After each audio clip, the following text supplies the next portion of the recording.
नमस्कार दोस्तों, मैं राजेश भारत और आप देख रहे हैं Haryana today city one news Punjabi. दोस्तों, आज फिर मैं पहुंचा हूं श्री रामचरितमानस की कथा, श्री राम कथा जहां हो रही है सनातन धर्म मंदिर करनाल के अंदर। और मात्र जो है वो 13 वर्ष की कथावाचक कनिष्का भारती जी जो है इस कथा को कर रही हैं। आज इस कथा का दूसरा दिन है। मेरा ऐसा मानना है कि अगर हम इस कथा को सुनते हैं और अपने अंदर बुनते हैं तो हमारे जीवन में परिवर्तन होना तय है, हमारी चेतना में परिवर्तन होना तय है।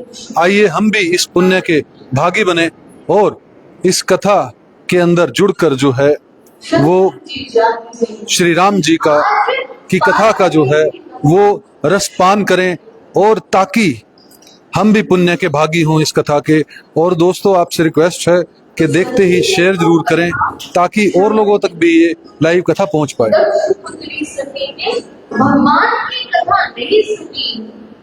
ये देख सकते हैं तस्वीरें जहां पर सनातन धर्म मंदिर कुंजपुरा रोड करनाल में जो है ये कथा हो रही है। और यहाँ पर काफी संख्या के अंदर जो है महिला पुरुष जो है वो यहाँ पहुंचकर जो है इस कथा का जो है वो आनंद लेते हुए आपको नजर आ रहे हैं। श्री रामचरितमानस कथा अपने आप में, श्री राम कथा अपने आप में जो है वो जीवन परिवर्तन करने वाली है, हृदय परिवर्तन करने वाली है, चेतना परिवर्तन करने वाली है।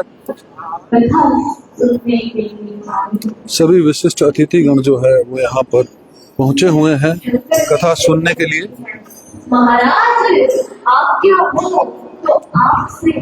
यहाँ पर जो है वो सभी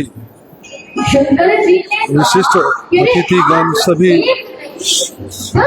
श्रद्धालु जो हैं श्री राम कथा का जो है वो आनंद लेते हुए नजर आ रहे हैं।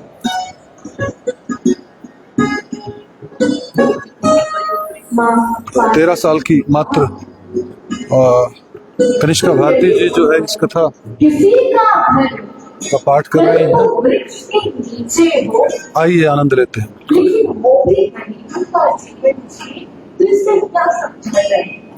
ये सलोनी गुप्ता है जो कि श्री राम जी की जो है वो पेंटिंग बना रही है, जो फ्री ऑफ कॉस्ट पेंटिंग बनाती है हर कथा के अंदर।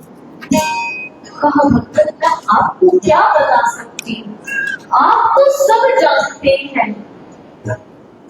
गत जन्म में मैं आपकी पत्नी हूँ, सती मेरा नाम था, और हम कथा सुनने के लिए कोकिल ऋषि के आश्रम में गए। वहां आपने तो कथा सुनी, लेकिन मैंने प्रभु की कथा नहीं सुनी। इस अपराध में आपने मेरा सदा से 1000 वर्ष का त्याग कर दिया। लेकिन आज मैं कथा सुनने के लिए आई हूँ, आप मुझे कथा सुनाइए। जैसे ही शंकर जी ने इतना सुना तो पार्वती जी को धन्यवाद दिया। वो स्वामी जी लिखते हैं, धन्य गिरिराज जो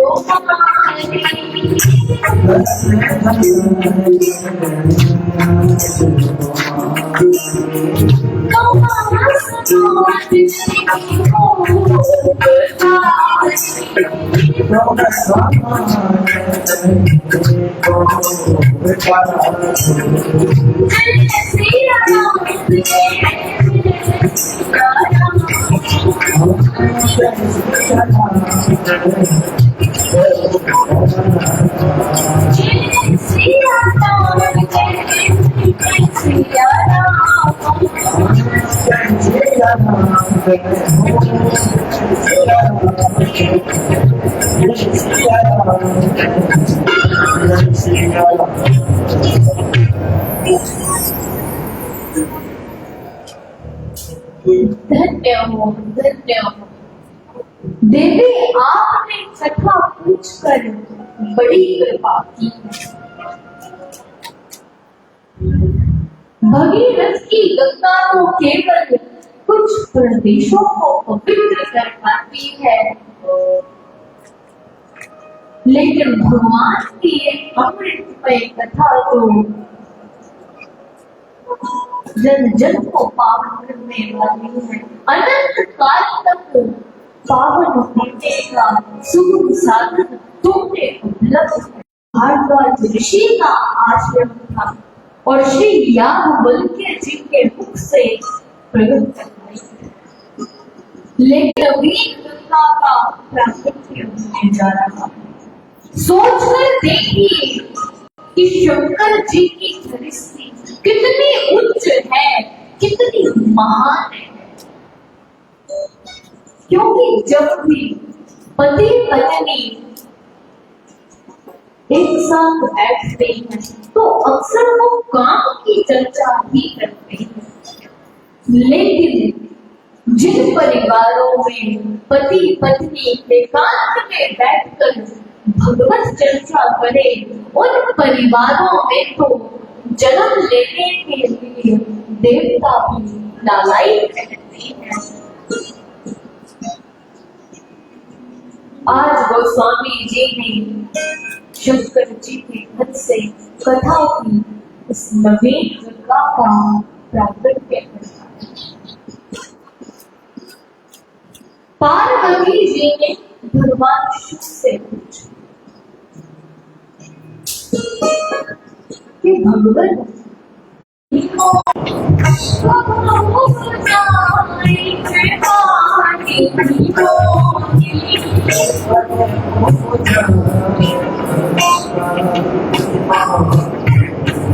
जय श्री राम जय श्री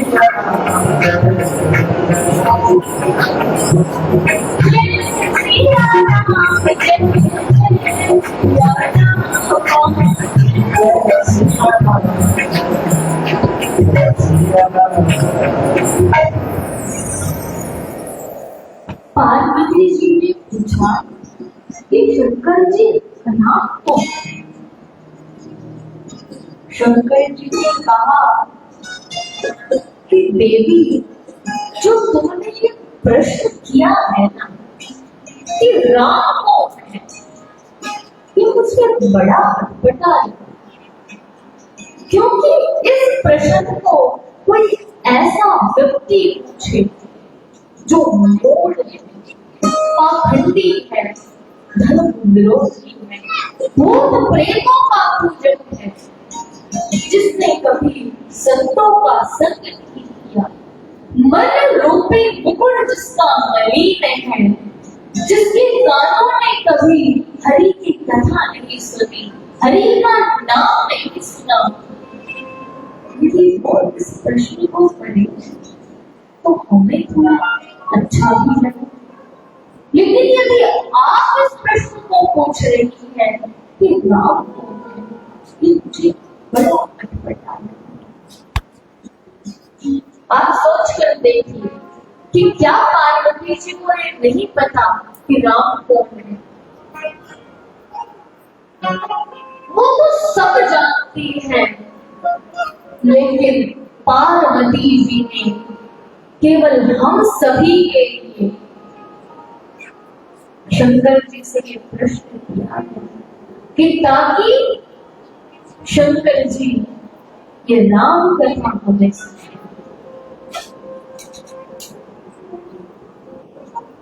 तो शंकर जी ने बताया कि देवी, तुमने कहा कि जब वो ब्रह्म निर्गुण और निराकार है तो वो सगुण और साकार कैसे?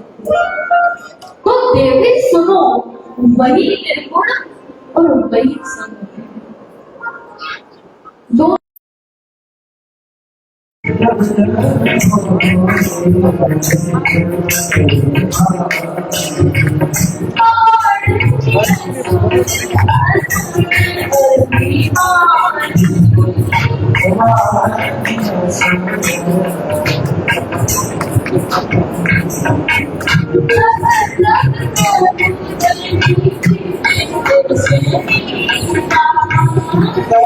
श्री राम जी का जो है वो पेंटिंग बनाते हुए, चित्र बनाते हुए आप देख सकते हैं।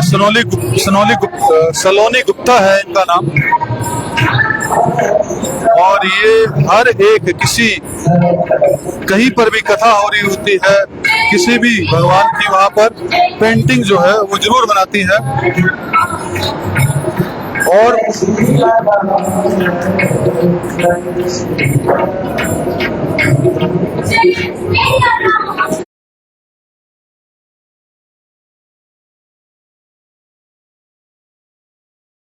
धरती में सहन करने की शक्ति ना रहे, साधु संत कहाँ उठे, देवी तब तक संतों को सुख देने के लिए, धरती का भार काटने के लिए प्रभु अवतार लेते हैं। देवी वैसे तो प्रभु के अवतार के बहुत से कारण हैं, लेकिन उनमें से न कुछ अवतार के कारण की चर्चा तुम्हें कराएगा। देवी ध्यान पूर्वक सुनना। शंकर जी वर्णन करते हैं भगवान के अवतार का पहला कारण।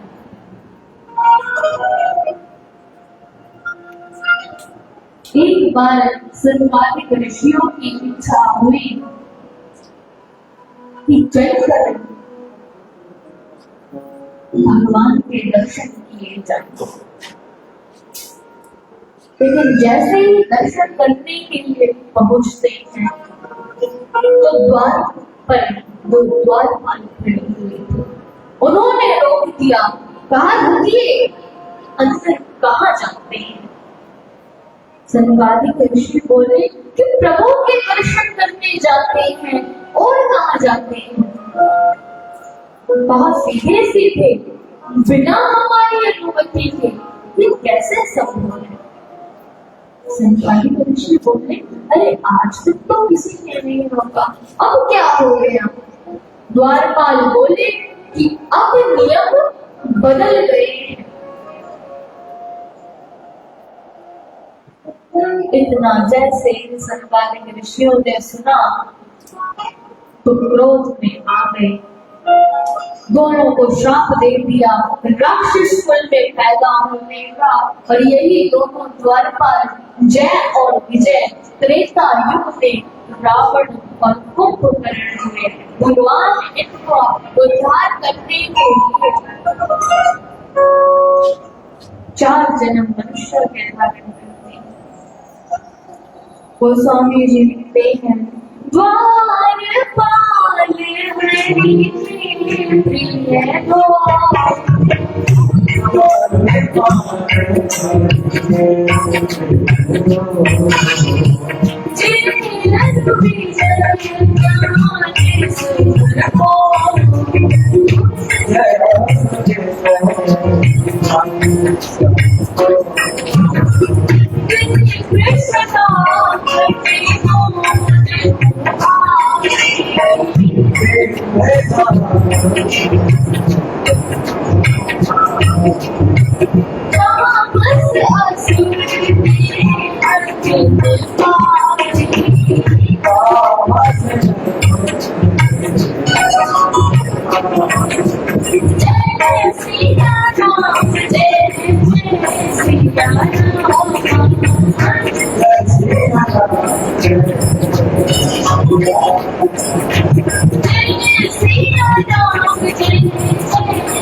तो ऋषियों ने श्राप दिया। श्राप के कारण ये दोनों द्वारपाल 3 जन्म राक्षस के धारण करते हैं और भगवान इन्हें मुक्त करने के लिए, इनका उद्धार करने के लिए 4 जन्म मनुष्य के धारण करते हैं। दूसरा कारण बताते हैं, कश्यप और अदिति नाम के ऋषि दंपति, इन्होंने प्रभु को प्राप्त करने के लिए, प्रभु को पाने के लिए कठोर तप किया। भगवान ने दोनों को आशीर्वाद दिया कि मैं आपके घर में पुत्र रूप में अवश्य आऊंगा। एक कल्प में कश्यप ऋषि और अदिति जी, कौशल्या जी और दशरथ जी भगवान के घर में पुत्र रूप में आते हैं।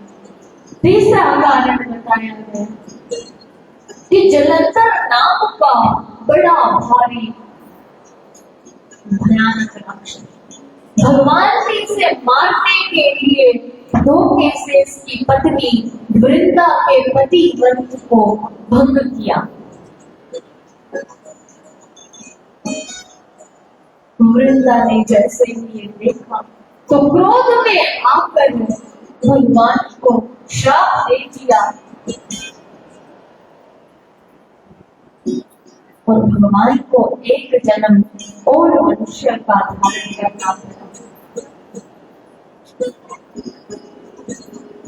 अब शंकर जी ने कहा कि देवी, एक बार श्री नारद जी ने भी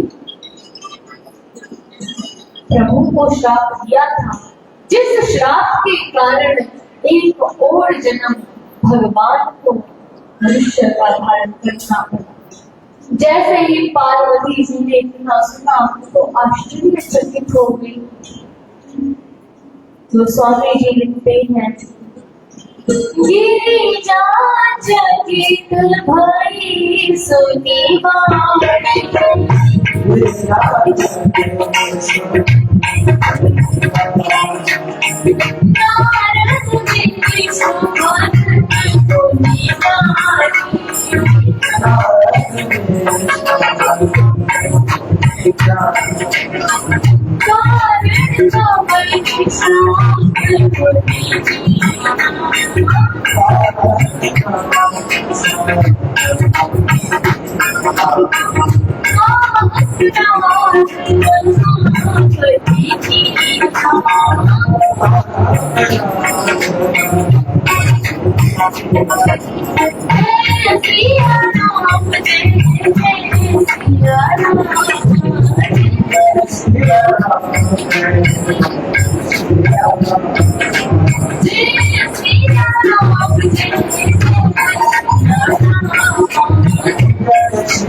पार्वती जी ने आश्चर्यचकित होकर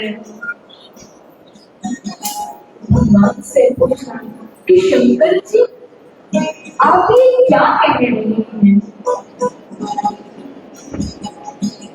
मेरे गुरुदेव वो ऐसा कैसे कर सकते हैं? मेरे गुरुदेव श्री नारद जी तो भगवान के बहुत बड़े भक्तजन हैं तथा ज्ञानी हैं, तो वो ऐसा व्यवहार कैसे कर सकते हैं? शंकर जी ने कहा, अरे देवी, एक बार क्रोध में आकर नारद जी ने भगवान को श्राप दिया था। पार्वती जी ने कहा कि भगवान, आप मुझे इस प्रसंग को विस्तार से सुनाइए कि ऐसा क्या अपराध भगवान ने किया था जो मेरे गुरुदेव को क्रोध आया और उन्होंने श्राप दिया। पार्वती जी की गुरु निष्ठा कह रही है, पूरे प्रसंग को विस्तार से सुनाओ। गोस्वामी जी लिखते हैं, यह प्रसंग मोहि कहो पुराण,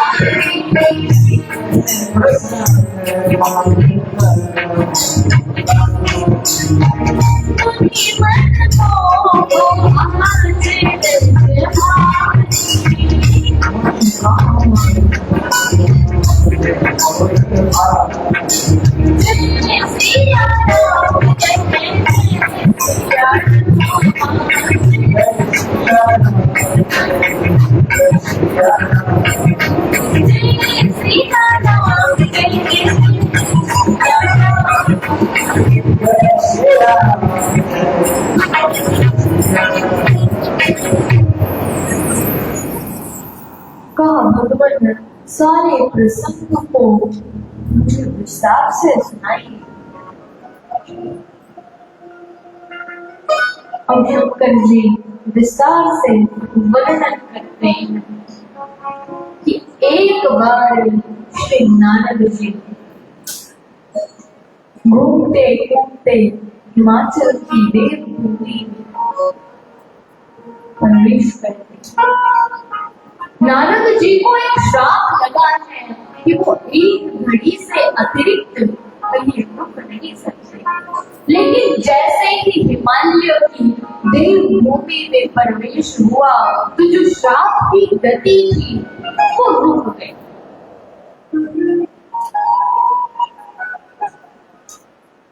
और नारद जी ने सोचा कि घूम तो बहुत ही बैठकर प्रभु का भजन कर लेना चाहिए। समाधि में बैठ गए, लेकिन जैसे ही नारद जी की समाधि लगी वैसे ही इंद्र को भ्रम होने लगा कि शायद नारद जी मेरी सत्ता लेना चाहते हैं, क्योंकि आज से पहले तो कभी भी नारद जी की समाधि नहीं लगी, लेकिन आज ये समाधि क्यों लगी है? अवश्य मेरी सत्ता लेना चाहते हैं। संतों की शक्ति से सत्ता सदा भयभीत रहती है।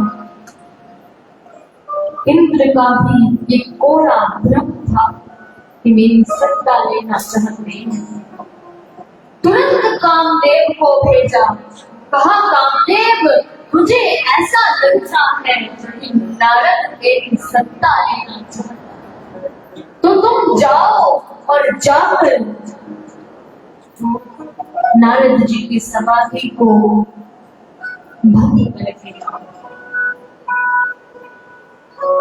कामदेव आता है और प्रयत्न करने लगता है समाधि को भंग करने, लेकिन कामदेव के सारे प्रयत्न चूर चूर हो गए। नारद जी की समाधि को टस से मस नहीं कर पाया। कर भी कैसे सकता था, क्योंकि प्रभु जिसकी रक्षा कर रहे हैं उसका कौन क्या बिगाड़ सकता है।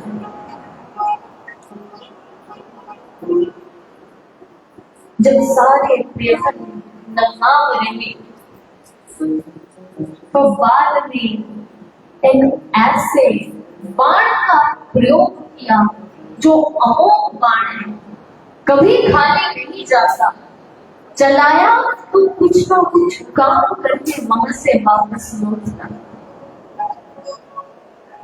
प्रशंसा करनी शुरू कर दी कि कितना कठोर तप, ऐसा तप तो आज तक कोई नहीं कर पाया।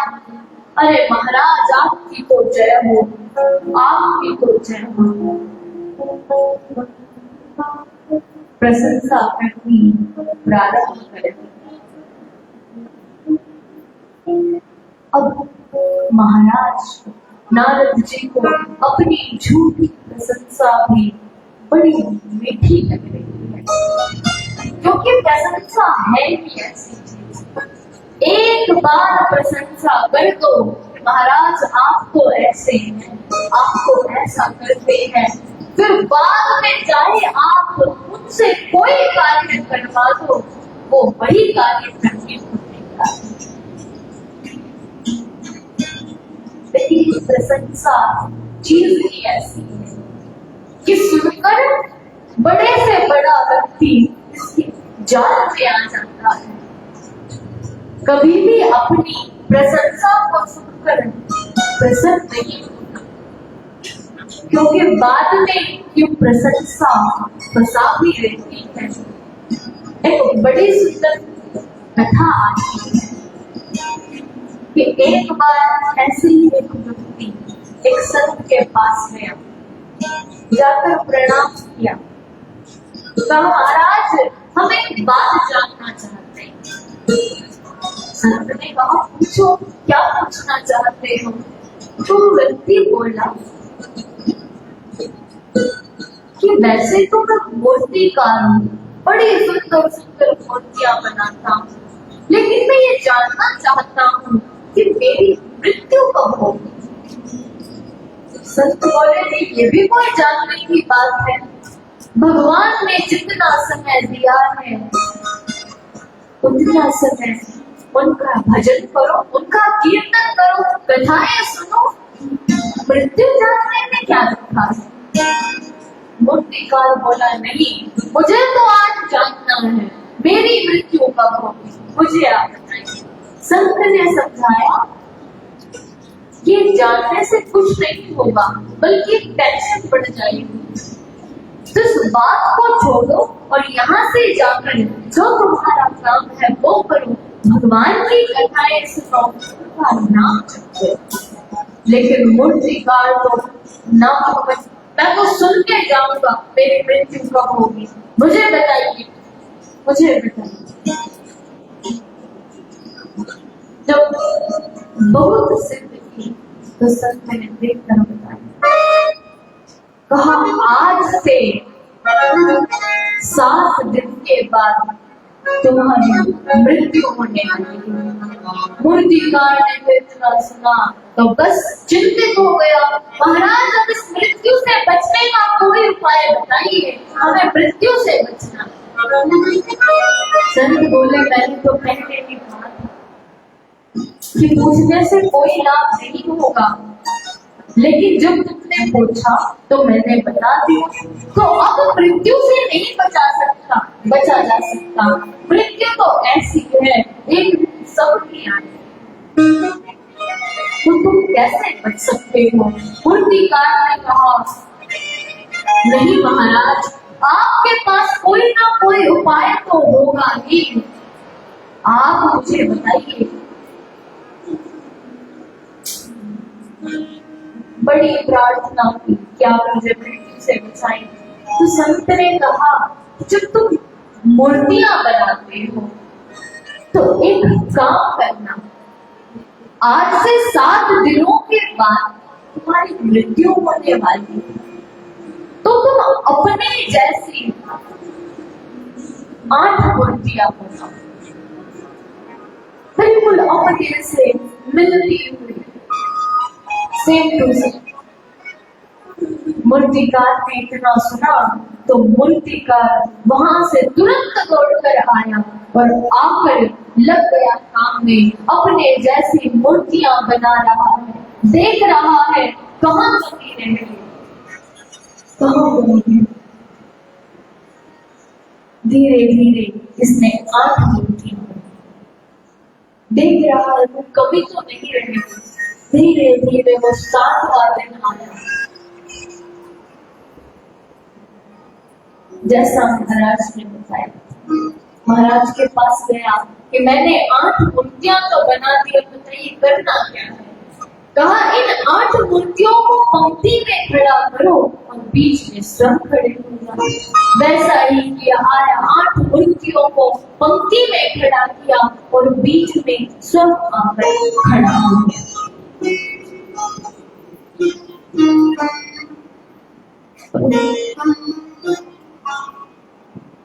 इसे यम के दूत लेने के लिए आते हैं, लेकिन देखकर आश्चर्यचकित रह जाते हैं कि हम किसे लेकर जाए। यहाँ तो 9 एक जैसे खड़े हुए हैं, कहीं हम गलत को उठाकर ले गए तो यमराज हमें डांट लगाएंगे, फटकार लगाएंगे, तो क्या किया जाए। यमराज के पास गए, कहा महाराज ये क्या है। हम जहाँ लेने के लिए गए वहां तो 9 एक जैसे व्यक्ति हैं, अब हमें क्या पता किसकी मृत्यु आई है। यदि हम गलत को उठाकर ले आते तो आप हमें फटकार लगाते। तो यमराज आए देखने के लिए, देखे तो 9 एक जैसे कैसे। यमराज देखकर आश्चर्यचकित हुए कि ब्रह्मा जी ने कैसी सृष्टि की रचना की है, 9 एक जैसे व्यक्ति। यमराज ब्रह्मा जी के पास गए और कहा महाराज आपने कैसी सृष्टि की रचना की है। नो एक जैसे व्यक्ति बनाए हुए हैं। ब्रह्मा जी बोले नो, मैंने तो 2 से ज्यादा एक जैसे व्यक्ति बनाए ही नहीं, और तुम नो की बात कर रहे हो। धर्मराज बोले विश्वास नहीं होता तो आइए हमारे साथ आकर देखिए। ब्रह्मा जी जान गए अवश्य कोई ना कोई इसमें चाह। ब्रह्मा जी आए, आकर देखा कि नो एक जैसे व्यक्ति तो खड़े हुए और तारीफ करते हैं कि अरे कितनी सुंदर मूर्तियां हैं, ऐसी सुंदर मूर्तियां भी कोई बना सकता है। कितनी सुंदर मूर्तियां हैं, अरे यदि मुझे एक बार वो मूर्तिकार मिल जाए ना जिसने इन मूर्तियों को बनाया है, बस मैं तो उसे वो सब दे दूं जो लेना चाहता। बस एक बार वो मूर्तिकार मिल जाए। और इतनी सुंदर मूर्तियां कौन बना सकता है? मैंने तो आज तक कोई ऐसा मूर्तिकार नहीं देखा। बस एक बार वो मूर्तिकार मिल जाए। अब अपनी प्रशंसा सुनी तो मूर्तिकार बीच में से निकल आया। कहा महाराज ये मूर्तियां तो मैंने बनाई है, कैसी लगी आपको? कहा मूर्तियां तो मुझे अच्छी लगी, चल तू मेरे साथ, हम तो तुझे लेने के लिए आए थे। तो प्रशंसा ऐसी फसाने वाली। आपने देखा, कथा में सुना कि प्रशंसा कैसे किस व्यक्ति को जो है पूरी तरह से फंसा देती है। राम कथा आपको कैसी लगी कमेंट के माध्यम से जरूर बताइएगा। रामचरितमानस की यह पावन कथा करनाल के सनातन धर्म मंदिर में हो रही है। अगर आप तक ये पहली बार वीडियो पहुंचे तो आप सभी जो हैं आमंत्रित है। 29 जून तक जो है यह कथा चलने वाली है। आप लोग अवश्य आएं और इस पावन कथा का जो है आप भी भाग बने, आप भी हिस्सा बने और पुण्य के भागीदार हो। इस वीडियो में इतना ही। वीडियो को लाइक और शेयर कीजिएगा, चैनल को सब्सक्राइब कीजिए। जय श्री राम।